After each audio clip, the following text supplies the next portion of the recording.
Bonjour à tous et bienvenue dans 6 minutes chrono, le rendez-vous quotidien de Lyon Capitale. Nous recevons aujourd'hui Daniel Villarreal. Bonjour. Bonjour. Bonjour, vous êtes le nouveau président de la CPME d'Auvergne-Rhône-Alpes depuis le 1er juillet. En tout cas, c'est la première fois que vous venez sur notre plateau. Absolument.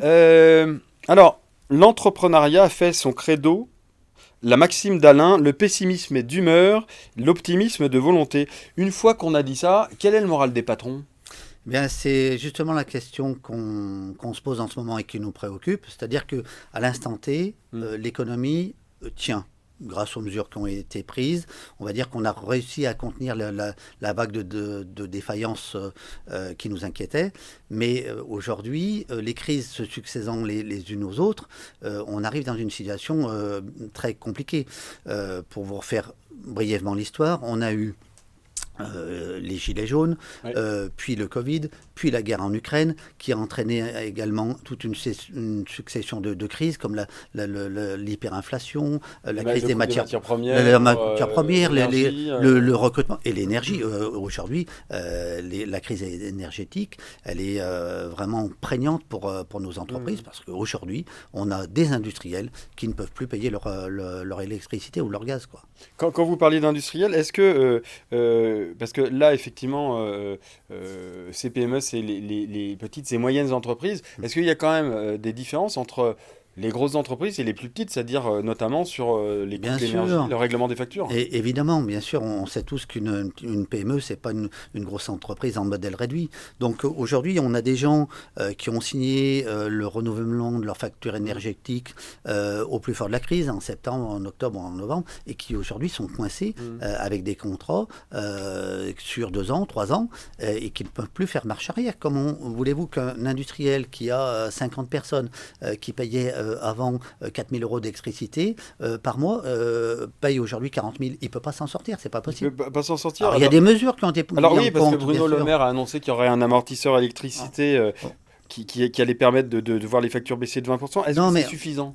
on est bien d'accord, ça va dans le bon sens, mais c'est pas C'est pas suffisant. suffisant. On Qu'est-ce peut qu'il pas, faudrait de plus on alors? peut pas dire à quelqu'un qui a fait x10 sur le prix de l'électricité, en disant tout va bien, on a pu te faire économiser 20% sur ta facture d'électricité. Hmm. C'est pas jouable. Vous demandez quoi de plus? Vous demanderiez quoi, vous? Alors, ce qu'il faudrait, eh ben, bien sûr, c'est intervenir sur la réglementation pour qu'on puisse sortir de ce système où le prix de l'électricité est indexé sur le prix du gaz européen. Donc ça, c'est la première des mesures. Je sais que c'est complexe, mais voilà, il faudrait qu'on puisse arriver à ça. Et puis, la deuxième mesure, c'est de permettre à tous ceux qui ont signé leur contrat d'électricité au plus fort de la crise, de pouvoir aujourd'hui les résilier et renouveler aux conditions du marché. Alors, la CPME au niveau national, j'imagine qu'elle est en discussion, en négociation avec le ministre de l'économie. Vous, au niveau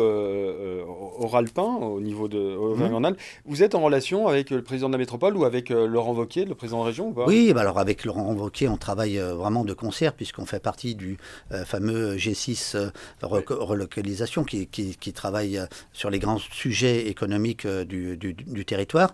Et vraiment, on avance bien puisque voilà, sur le plan de l'énergie, par exemple, bah, ça a permis à Laurent Wauquiez de pouvoir accompagner les boulangers, par exemple, avec une aide qui leur a permis de pouvoir économiser sur leur facture d'énergie, quoi. Avec la métropole, il y a des liens un peu ou pas? Les liens sont en train de se créer, mais nous, on a une structure qui est une vocation régionale. Donc, Régional notre interlocuteur, c'est plus la région que la que la métropole. métropole. Néanmoins, Lyon étant la ville centre Centre, et la ouais, c'est ça. capitale, bien sûr qu'on a des discussions et des Alors, il y échanges. a aussi un autre sujet dont on parle énormément aujourd'hui, évidemment, ce sont les retraites.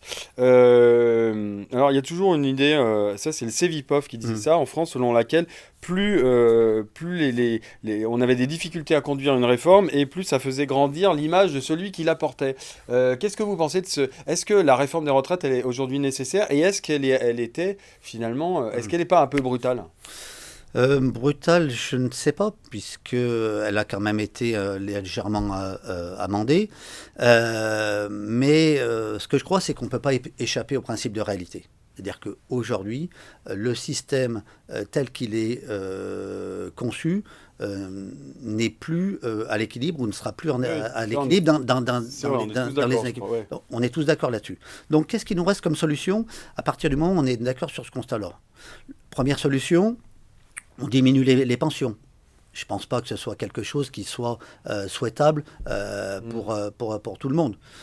Deuxième solution, on augmente les cotisations. Alors, je sais qu'il y en a certains qui croient qu'il y a de l'argent caché dans les entreprises. Aujourd'hui, on est déjà les champions du monde des prélèvements obligatoires. On ne peut pas prendre plus aux entreprises, on est au taquet. Donc voilà, la troisième solution, et c'est celle qui a été choisie par le gouvernement, c'est de rallonger la durée de cotisation, ce qui me paraît la moins mauvaise des solutions. Est-ce que, vraiment rapidement, est-ce que c'était, on est tous d'accord pour dire qu'il fallait une réforme, est-ce qu'en revanche c'était le bon moment pour réformer ou pas? De toute façon, on n'avait pas le choix, quoi. Il fallait aller dans cette réforme parce que il n'y a pas de bon moment, il fallait le faire. Il fallait le faire. Merci Daniel Villarreal d'avoir accepté notre invitation. Vous retrouvez un peu plus d'informations sur www.lyoncapital.fr et je vous dis à très bientôt. Merci, au revoir. Merci. Au revoir. Au revoir.